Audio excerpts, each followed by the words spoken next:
La mañana comenzaba tranquila en el aeropuerto de Madrid-Barajas. Los pasajeros caminaban apresuradamente hacia sus puertas de embarque, algunos con caras de emoción, otros con gestos cansados de un viaje largo. En la sala VIP de primera clase, entre los lujosos sillones de cuero y el aroma a café recién hecho, se encontraba Rafael Nadal, la leyenda del tenis español, relajándose antes de su vuelo a París. Mientras tanto, un hombre con traje caro y reloj de diamantes, claramente un milenario, esperaba en la misma sala. Se llamaba Alejandro Martínez, un empresario impulsivo y arrogante, acostumbrado a obtener todo lo que quería, sin importar a quién lastimara en el proceso. Alejandro notó a Nadal y, sin ninguna reverencia, decidió humillarlo delante de los demás pasajeros VIP. Empezó a hacer comentarios sarcásticos sobre el éxito de Nadal, insinuando que era simplemente un deportista más y que su fama era exagerada por los medios. Los presentes guardaron silencio incómodo, sorprendidos por la falta de respeto. Rafael, con su carácter sereno y respetuoso, intentó ignorar las provocaciones. Pero Alejandro no se detuvo, levantó la voz y señaló a Nadal delante de todos, ridiculizándolo por sus derrotas recientes y cuestionando su dedicación. La tensión, en la sala, creció rápidamente, hasta que un asistente de vuelo intervino para calmar la situación. Alejandro, sin embargo, seguía insistiendo, demostrando su arrogancia y desconocimiento del valor real de Nadal, no solo como deportista, sino como símbolo nacional. Lo que Alejandro no sabía era que detrás de esa figura humilde y silenciosa, Nadal cargaba con historias difíciles y sacrificios personales, entrenamientos agotadores y una lucha constante contra las adversidades físicas y emocionales. Al terminar el embarque, mientras la mayoría de los pasajeros se dirigía al avión, Alejandro recibió una llamada inesperada que cambiaría por completo su perspectiva. Una voz firme le informó que la persona que acababa de humillar no era cualquier deportista, sino uno de los héroes más respetados de España, y que sus acciones podrían tener consecuencias legales y mediáticas. El millonario sintió un profundo remordimiento. La humillación pública a alguien como Rafael Nadal no solo había sido un error social, sino un acto que ponía en riesgo su propia reputación y negocios. El avión despegó con puntualidad desde el aeropuerto de Madrid-Barajas. Rafael Nadal, con su habitual calma, se acomodó en su asiento de primera clase, mirando por la ventana mientras las nubes comenzaban a cubrir el paisaje. A su lado, Alejandro Martínez, el millonario que horas antes lo había humillado en la sala VIP, parecía inquieto e incómodo, lanzando miradas furtivas hacia el tenista. El silencio entre ellos era pesado, cargado de palabras no dichas y emociones contenidas. Alejandro se sentía atrapado en una mezcla de culpa y vergüenza. En su mente, repasaba una y otra vez el momento en que, por orgullo y arrogancia, había decidido humillar a un hombre que, sin saberlo, cargaba con una historia mucho más profunda de sacrificios y esfuerzo que el mismo Rafael. Por su parte, estaba acostumbrado a la presión y a las adversidades, tanto dentro como fuera de las canchas. Sin embargo, no era fácil ignorar las ofensas, aunque lo hiciera con dignidad y respeto. Su carrera había sido una constante lucha contra lesiones, derrotas y la propia expectativa del público que lo veía como un ícono inquebrantable. Mientras el avión ganaba altura, la mente de Nadal viajó a los días difíciles en Mallorca, donde de niño entrenaba bajo la tutela exigente de su padre y su tío. Recordó las mañanas heladas en la cancha, el dolor persistente en su muñeca, que amenazaba con acabar con su sueño, y la disciplina férrea que lo mantuvo firme. Cada título ganado era una mezcla de talento y sacrificio, pero también humildad. Alejandro, en cambio, vivía en un mundo de lujos y excesos, donde la empatía había quedado opacada por la necesidad de demostrar poder. No entendía la verdadera grandeza, aquella que no se mide en cifras o en riqueza, sino en la forma de enfrentar la vida y tratar a los demás. Al poco tiempo, Alejandro decidió romper el silencio, intentando corregir su error con una disculpa. Tímida, señor Nadal, quiero pedirle disculpas por lo ocurrido en la sala VIP. Bien, no supe actuar, y me arrepiento de haberlo humillado. No conocía su historia ni su valor real, dijo con voz baja y sincera. Rafael lo miró fijamente, midiendo sus palabras antes de responder. Gracias por sus palabras. Todos podemos equivocarnos, lo importante es reconocerlo y aprender. Su tono era calmado, sin rencores, mostrando una humildad que impresionó a Alejandro. Un silencio respetuoso se instaló entre ellos, y por primera vez, Alejandro sintió que había algo más allá de la fama y el dinero. Observó cómo Nadal respondía con serenidad y dignidad, sin dejarse vencer por la arrogancia ni el desprecio. En un gesto inesperado, Rafael tomó una botella de agua y se la ofreció a Alejandro, sin necesidad de palabras. El millonario aceptó, con un leve gesto de agradecimiento. Sorprendido por la sencillez y generosidad del tenista en aquello, fue un pequeño acto, pero significativo. Alejandro comenzó a entender que la verdadera fuerza no estaba en humillar ni en buscar protagonismo, sino en la capacidad de perdonar y mantenerse fiel a sus valores durante el resto del vuelo. Rafael continuó enviando mensajes a su entrenador, mostrando la relación profunda que mantenía con su equipo. Alejandro observaba con interés, reflexionando sobre la importancia del apoyo y la lealtad en una carrera tan exigente como la de Nadal. Recordó sus propios caminos, llenos de decisiones egoístas, conflictos personales y una constante búsqueda de poder que a menudo lo alejaba de la empatía y el respeto. El vacío que sentía dentro no podía llenarse con dinero ni lujos. Mientras el avión sobrevolaba Francia, Alejandro prometió a sí mismo que esa historia no terminaría en una simple descripción. Sabía que debía hacer más para corregir sus errores y crecer como persona en Rafael. Consciente de que la fama conlleva sacrificios y malentendidos, permanecía sereno, dispuesto a dejar que el tiempo y las acciones hablaran por sí mismas. El avión comenzó a descender hacia París, y con él, la tensión y las emociones acumuladas se preparaban para una nueva etapa. Alejandro sabía que esta experiencia era solo el comienzo de un cambio verdadero. El avión aterrizó suavemente en el aeropuerto Charles de Gaulle de París, mientras las luces de la ciudad comenzaban a brillar en la distancia. Rafael Nadal descendió con su característico aire de serenidad y concentración, a pesar de la tensión invisible que aún flotaba en el aire. A su lado, Alejandro Martínez sentía como el peso de sus actos recientes se hacía cada vez más insoportable, atrapado entre la culpa y el deseo de redención. A la humillación que había cometido contra Nadal en la sala VIP, no solo le había generado rechazo inmediato, sino que ahora, en ese momento, comenzaba a remover algo dentro de él que nunca antes había sentido la verdadera conciencia de sus errores. La diferencia entre sus mundos, marcada por la riqueza excesiva y la humildad de un atleta que había superado todo tipo de adversidades, parecía un abismo insalvable. Mientras caminaban hacia la zona de equipajes, el murmullo de periodistas y fanáticos rodeaba a Nadal. Sus flashes iluminaron el rostro de ambos hombres, pero especialmente el de Alejandro, quien evitaba la mirada, sintiéndose expuesto y vulnerable. Fue en ese instante que Alejandro decidió dar un paso al frente y hablar. Señor Nadal, sé que lo que hice fue inexcusable. Mi arrogancia y orgullo me cegaron y le falté el respeto. No busco excusas. Solo quiero que sepa que estoy dispuesto. A cambio, quiero aprender, y espero poder enmendar lo que hice. Su voz temblaba, revelando la sinceridad de su arrepentimiento en Nadal.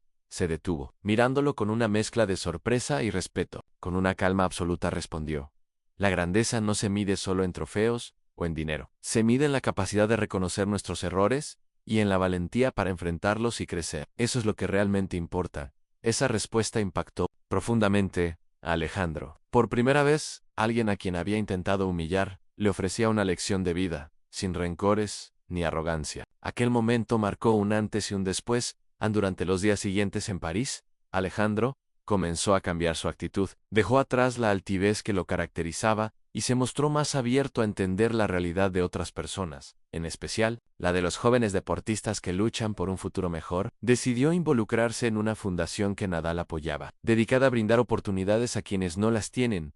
Mientras tanto, Nadal continuaba preparándose para el torneo, demostrando su profesionalismo y disciplina. Sin embargo, también dedicaba tiempo a acompañar a Alejandro en este proceso de aprendizaje, mostrándole con hechos lo que significa la humildad y el compromiso a un día. Durante una visita a un centro de entrenamiento para niños, Alejandro observó la entrega y pasión de esos jóvenes, algunos de los cuales provenían de barrios difíciles y enfrentaban muchas dificultades. Entendió entonces que el poder real reside en ayudar a otros a alcanzar sus sueños, no en humillar o pisotear a quienes están en un camino distinto. En una conversación franca, Nadal la confesó: he tenido momentos muy duros en mi carrera, lesiones que casi me hacen abandonar, derrotas que parecían imposibles de superar, pero siempre encontré fuerza en el respeto hacia mí mismo y hacia quienes me apoyan. Eso es lo que quiero que entiendas.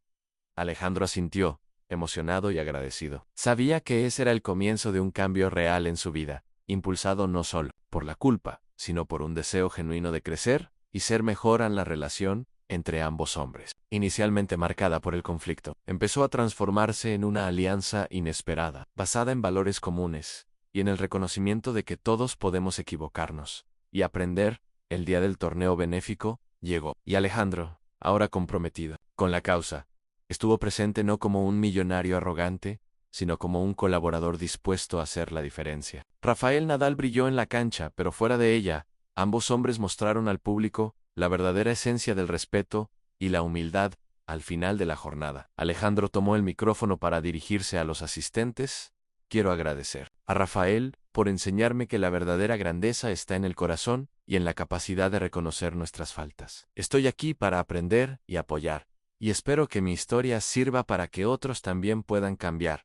En el público, aplaudió con emoción, y Nadal sonrió, sabiendo que esa era la victoria más importante de todas. Días después del torneo benéfico, París parecía más tranquila. Rafael Nadal había retomado sus entrenamientos en un complejo discreto a las afueras de la ciudad, mientras Alejandro Martínez, ahora transformado por la experiencia vivida, decidía quedarse unos días más, ya no como turista ni empresario, sino como alguien que había empezado a mirar el mundo con otros ojos. En una mañana, sin cámaras ni protocolo, Alejandro apareció en la pista de entrenamiento, donde Nadal practicaba. Se quedó observando en silencio. Cada movimiento del tenista estaba lleno de intención, precisión y humildad. No había necesidad de demostrar nada a nadie en su forma de vivir. Hablaba por él. ¿Te molesta que esté aquí?, preguntó Alejandro, acercándose con cuidado. No, la cancha siempre está abierta para quien viene con respeto, respondió Nadal. Sin dejar de golpear la pelota, Alejandro se sentó en las gradas. Llevaba días reflexionando sobre su vida, sus decisiones, las máscaras que había usado durante años para esconder sus vacíos. Ver a Nadal entrenar sin ostentación, bajo el sol de la mañana,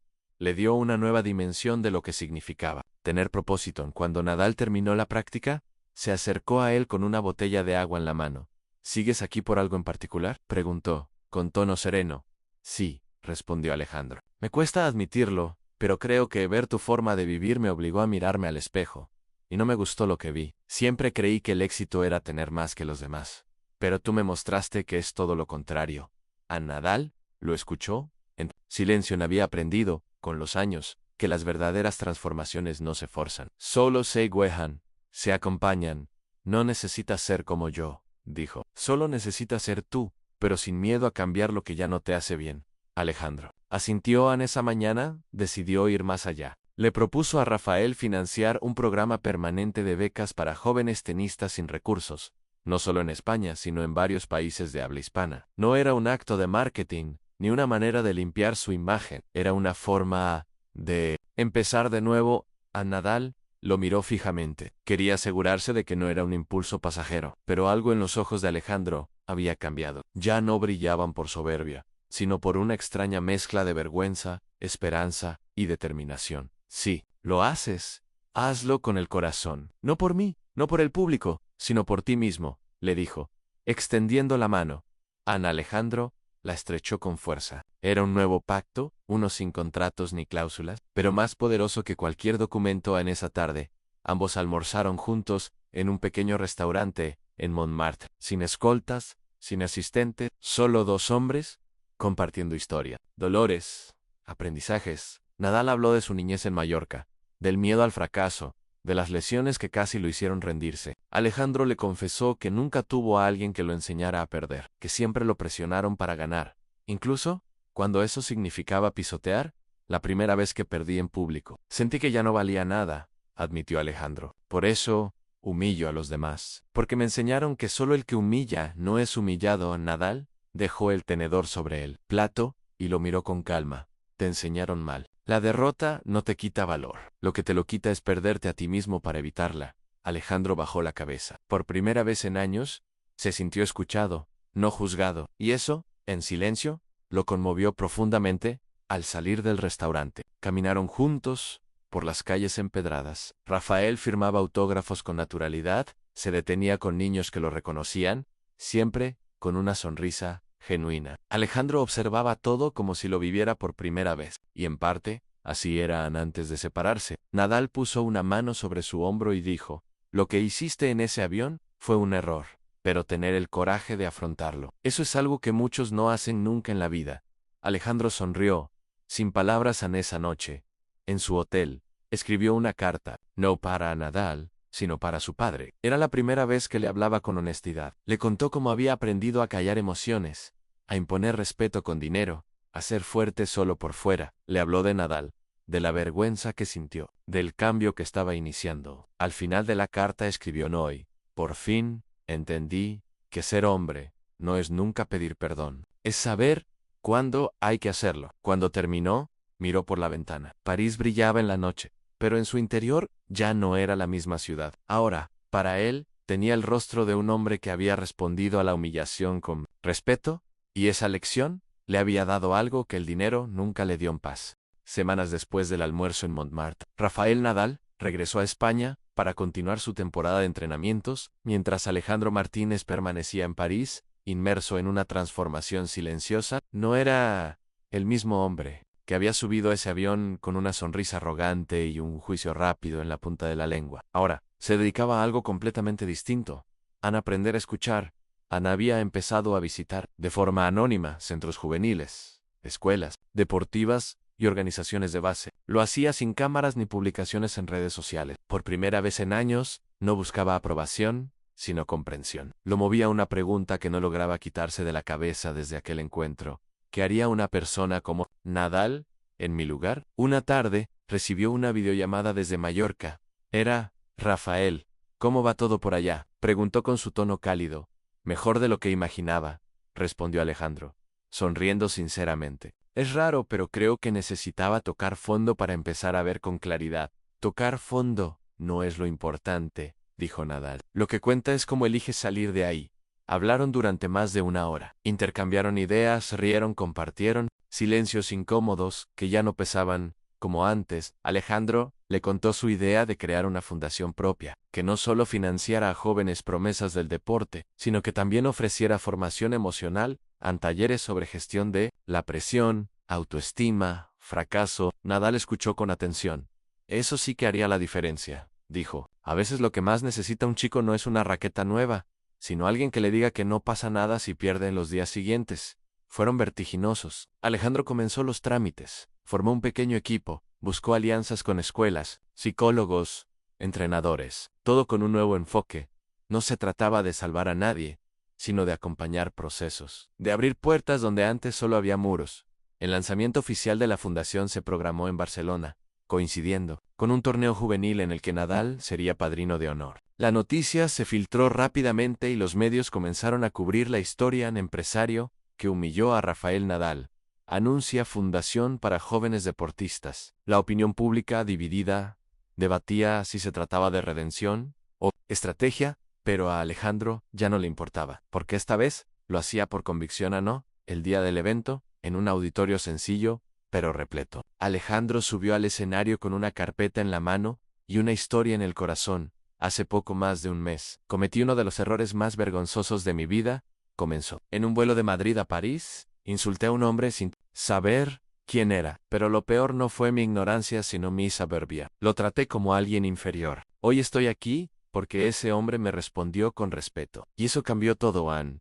El auditorio guardaba silencio. Nadal, sentado en primera fila, observaba con atención. Aprendí que lo más difícil no es pedir perdón, sino cambiar de verdad. Por eso nace esta fundación, no para limpiar mi imagen, sino para ayudar a quienes hoy enfrentan las mismas dudas, los mismos miedos, las mismas presiones que yo nunca supe manejar. La ovación fue sincera, no por el discurso, sino por lo que se percibía detrás. En honestidad, humana, cruda, sin adornos. Después del evento, Rafael se acercó a él y le dijo al oído: ahora sí te creo. Bienvenido al juego real. And desde entonces, su vínculo de decir, Nadal se convirtió en asesor informal de la fundación, participando en encuentros, compartiendo su experiencia con los jóvenes. Alejandro, por su parte, comenzó a dar charlas en escuelas públicas, contando su historia sin filtros, reconociendo sus errores y mostrando que el cambio no es fácil, pero posible. Una de esas charlas ocurrió en una escuela de un barrio obrero. Al final, un adolescente se acercó y le dijo: señor Martínez, ¿usted era el millonario que insultó a Nadal? Sí, ese era yo. Mi padre decía que los ricos no cambian, pero creo que estaba equivocado.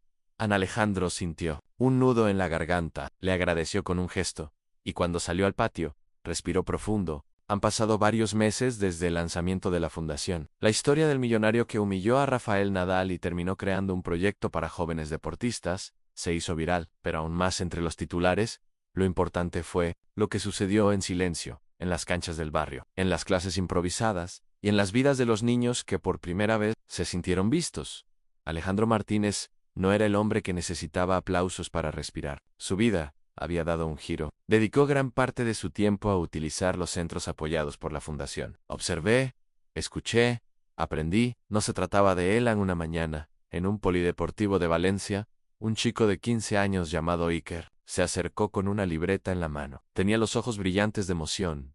«Señor Alejandro, ¿puede firmar esto? Mi madre dice que ahora necesita ayudar a los que tienen mucho sudor».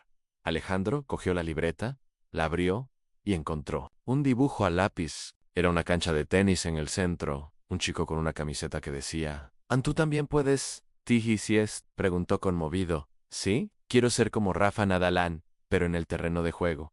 Por cómo juegas. Por cómo...». A la gente, Alejandro sintió un suave golpe en el pecho. Era eso.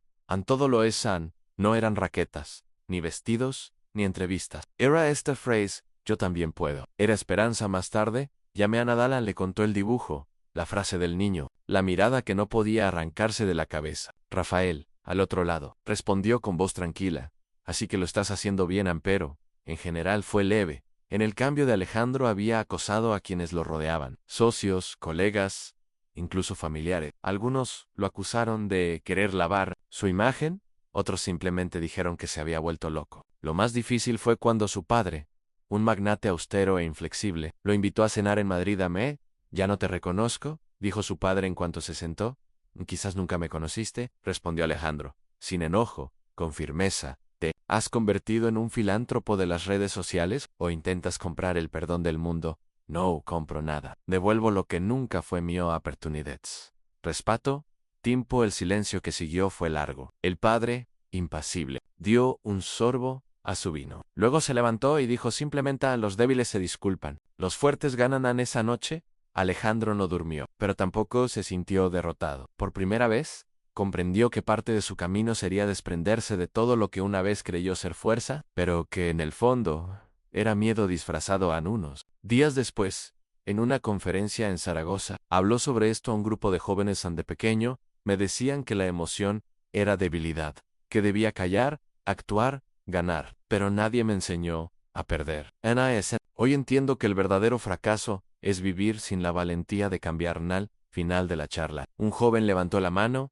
«¿Y cómo se cambia sin perderlo todo?». Alejandro reflexionó un momento y luego dijo: «Perdí cosas, amigos, negocios, aprobación, pero gané algo invaluable, a la libertad de mirarme al espejo y reconocerme la semana siguiente». Rafael Nadal lo invitó a visitar su academia en Manacor, Islas Baleares. Allí, Alejandro vio de primera mano cómo era el día a día de niños y niñas que entrenaban con disciplina, pero también con humanidad. Maestros que enseñaban que ganar es bueno, pero aprender es vital, que perder con dignidad vale más que ganar con arrogancia. En una de las canchas, vio a Iker, el chico de la caricatura, entrenando con otros jóvenes. La escena lo conmovió. Ese chico, que había crecido en un barrio donde muchos se rinden, demasiado pronto, ahora estaba allí, con una oportunidad real, rodeado de apoyo y fe. Esa noche, mientras miraba el mar Mediterráneo desde el balcón del dormitorio de la academia, Rafael se sentó a su lado con 2 tazas de té. «¿Sabes? Cuando eras ese hombre en el avión,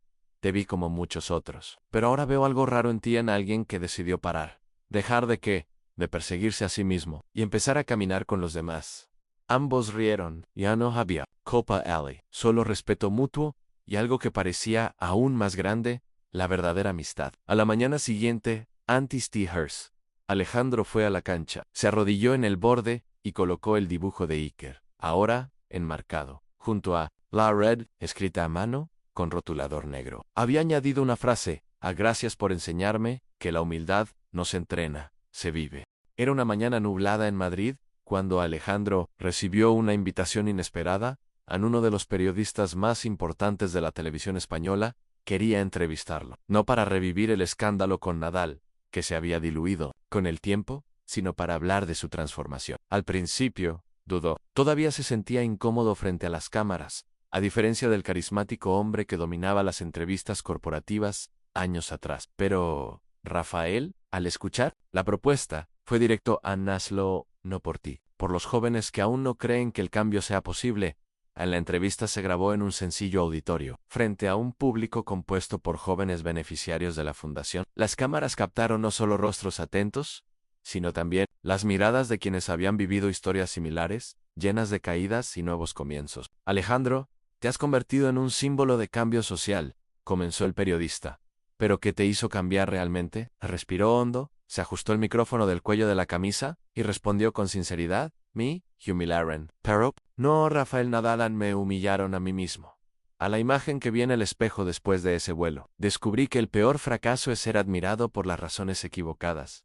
En el público guardó silencio. Incluso se podía oír su respiración. El periodista continuó: ¿y qué le dirías a Alejandro hoy en ese avión? No hablaba. Simplemente lo dejaba escuchar. A veces eso es lo que nos falta a los hombres criados para mandar, controlar y callar. En escuchar. Nadal me dio eso. No di yo mucho, pero me dejó solo con mi vergüenza. Y fue en ese silencio que todo empezó a cambiar, mientras hablaba. Iker, el niño de la caricatura, lo observaba todo desde primera fila. A su lado, otros niños y niñas que habían sido impactados directamente por la fundación, lo observaban con una mezcla de admiración y reconocimiento. Allí, ya no era el empresario caído en desgracia. Era alguien real, alguien posible. La entrevista terminó con una última pregunta. ¿Te consideras redimido? Alejandro sonrió levemente, pensó y respondió: no, Ann, porque la redención no es un lugar al que se llega, es un camino que eliges repetir cada día. El video se emitió en horario de máxima audiencia. En menos de 24 horas, se convirtió en el contenido más compartido en las redes sociales españolas. Pero esta vez, los comentarios fueron diferentes. No hubo juicios, no sarcasmo, solo empatía. Miles de personas contaron sus propias historias de cambio, de errores que se convirtieron en puntos de inflexión. Muchos mencionaron a Rafael Nadal, a otros, a Iker, y algunos simplemente dijeron: gracias Alejandro, me hiciste creer de nuevo. Unos días después, Nadal me devolvió la llamada. Vi la entrevista. Estabas nervioso, Mucho, Ann, pero por primera vez no me importaba mi aspecto. Solo quería que me entendieran. Lo hicieron a todos, tú, los niños, nosotros. Ya no se trata de ti ni de mía. Es algo más grande. Fue esa noche que Alejandro decidió llevar la fundación fuera de España. Había recibido invitaciones de organizaciones de Argentina, México y Colombia. Sabía que sería difícil, pero algo en su interior le decía que el verdadero trabajo apenas comenzaba, y que, para lograrlo, necesitaba reconciliarse con todas las versiones de sí mismo que había sido Ney. A finales de ese mes, regresó solo a París, al mismo aeropuerto donde todo había comenzado. Se sentó discretamente en la misma puerta de embarque, pidió el mismo café que había tomado el día del incidente, y se quedó allí, observando a la gente ir y venir. En esta vez, nadie lo reconoció a Ann, y lo agradeció. El anonimato le devolvió la oportunidad de simplemente ser en el asiento del avión. Antes del despegue, una señora mayor se sentó a su lado. Lo miró y sonrió. ¿Vas a París por trabajo o por amor? Alejandro le devolvió la sonrisa. Por la paz. Ella asintió, como si lo entendiera todo Ann, y cuando el avión despegó, él cerró los ojos. El cielo seguía igual, pero él, definitivamente, no.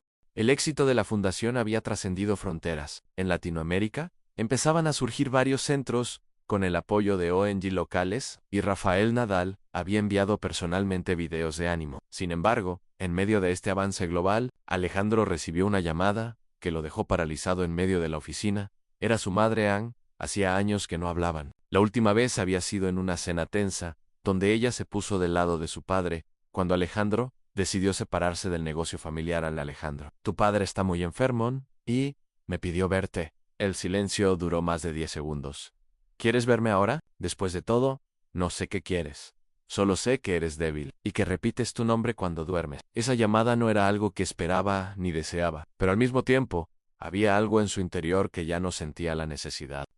Quizás era hora de cerrar ese capítulo. También viajó a Barcelona a la mañana siguiente. El viejo hospital donde atendían a su padre estaba cerca del barrio donde Alejandro creció. Al bajar del coche, le recordaron los olores familiares de su infancia: pan recién horneado de la panadería de la esquina, el sonido de las campanas de la iglesia local, y el recuerdo de un padre estricto que nunca lo dejó llorar, ni siquiera cuando se cayó de la bicicleta a los 6 años. Ann subió lentamente al dormitorio. Al entrar, vio a su padre tumbado, más frágil de lo que jamás había imaginado. Su imagen de autoridad había sido tan fuerte que el hombre parecía otro.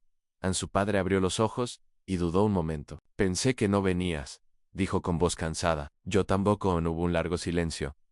Alejandro se sentó y durante un rato solo pudo oír el ruido del equipo del hospital. Has cambiado, dijo su padre con dificultad. No sé si está bien, si... ¿Para siempre? ¿Te avergüenzas de mí? Me avergüenzo de a quién recurrí para complacerte, Anne. Anciano no respondió. Simplemente apartó la mirada hacia la ventana, por donde entraba la suave luz de la mañana a través de las persianas. ¿Entreabiertas? Después de unos minutos, murmuró. De niño, dibujabas raquetas en tus cuadernos. Pero nunca te llevé al campo, no sé por qué. Quizás no quería que soñaras con cosas inútiles. Alejandro respiró hondo. Dolía, pero no como antes. Era como tocar una cicatriz que ya no sangraba. Encontré mi campo, respondió con calma, antes de hers. Su padre le tendió la mano con dificultad. Alejandro la tomó, sin saber qué esperar. Y entonces, con esfuerzo, el anciano dijo, lo siento. Eso fue todo, pero nada más. No necesitaba explicaciones ni disculpas. Tan solo eso. Solo lo siento. En los días siguientes, Alejandro regresó a Madrid. Diferente. Algo en su interior se había calmado, y decidió escribir una carta abierta, pero no a la prensa. Era una carta dirigida a cualquiera que hubiera cometido un error público y quisiera cambiar de verdad. El título a quienes cayeron en público, pero se levantaron en silencio, la publicó en la página web de la fundación. En pocas horas, había sido vista miles de veces. Personas que nunca se habían sentido cómodas compartiendo su vergüenza. Ahora dejaban mensajes conmovedores. La carta decía, no hay redención sin humildad. No hay cambio sin verdad. No hay respeto que valga si primero no te respetas a ti mismo. Me perdí y me dolió, pero gracias a quienes no se perdieron, regresé. No como antes, mejor. Fue en este contexto que surgió una nueva invitación, dar una charla de clausura en el Congreso Europeo de Deporte e Inclusión Social, en Sevilla. Rafael Nadal, al enterarse, simplemente dijo, depende de ti cerrar el círculo, el día de la conferencia. El auditorio estaba abarrotado. Entre los presentes, había atletas paralímpicos, entrenadores de barrios marginales, exjugadores y cientos de jóvenes. Alejandro subió al escenario sin pompa, solo con un papel doblado en el bolsillo. Comenzó con calma. Tómate tu tiempo. Humilde, alguien en un avión. No por lo que era. Aplaudo por lo que no podía soportar ver en alguien que tuviera paz. Sí, no. El público lo escuchó en absoluto silencio. No hablo aquí como ejemplo. Lo uso como advertencia. Nadie está tan alto que no pueda caerse, y nadie cae tan mal que no pueda levantarse. Comenzaron unos discretos aplausos, pero pronto se convirtieron en una fuerte y sincera oleada de reconocimiento. Entre el público, Rafael Nadal, discretamente sentado al margen, sonrió al salir. Iker, ahora con el uniforme oficial de un joven atleta español, se acercó con lágrimas en los ojos. Señor Alejandro, gracias por no rendirse, sonrió. Gracias a usted por recordarme lo que podría ser en esa noche. En su habitación de hotel, Alejandro abrió su portátil. Tenía un borrador guardado con el nombre de un futuro proyecto en escuelas de carácter, donde el deporte enseña vida. Sonrió. Sabía que aún quedaba mucho por hacer, pero por primera vez no sentía prisa.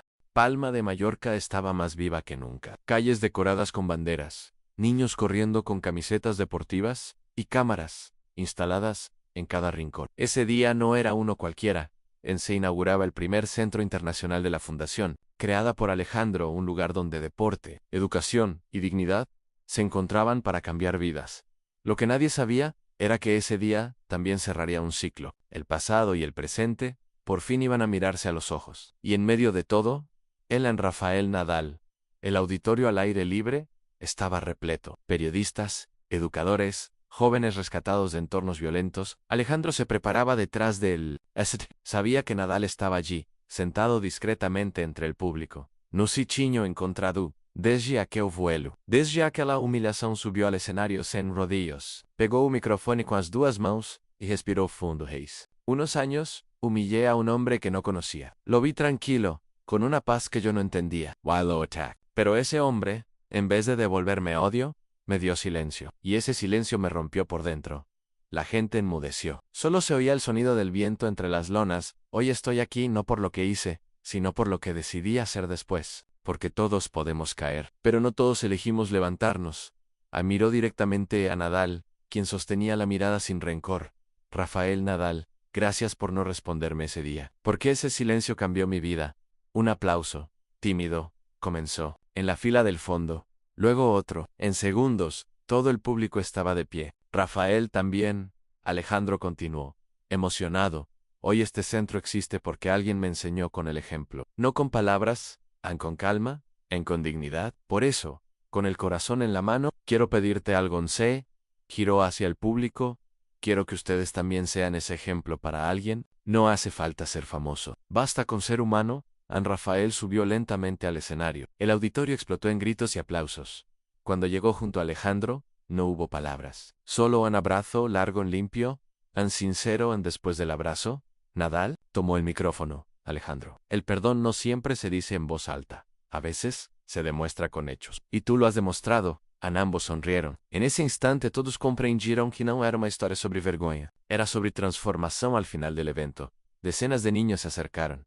Algunos lloraban, otros solo pedían una foto. Todos querían tocar a los dos hombres que habían demostrado que sí era posible cambiar. Esa noche, Alejandro escribió en su diario, no fui humillado por un campeón. Fui salvado por un hombre que no necesitaba probar nada a nadie. Y hoy, solo quiero que otros también encuentren esa paz. Y si tú, que estás viendo esta historia, también crees que el mundo necesita más segundas oportunidades, más empatía y menos juicio, suscríbete al canal, deja tu comentario abajo y comparte este video con alguien que necesita una razón para seguir adelante. Gracias por ver.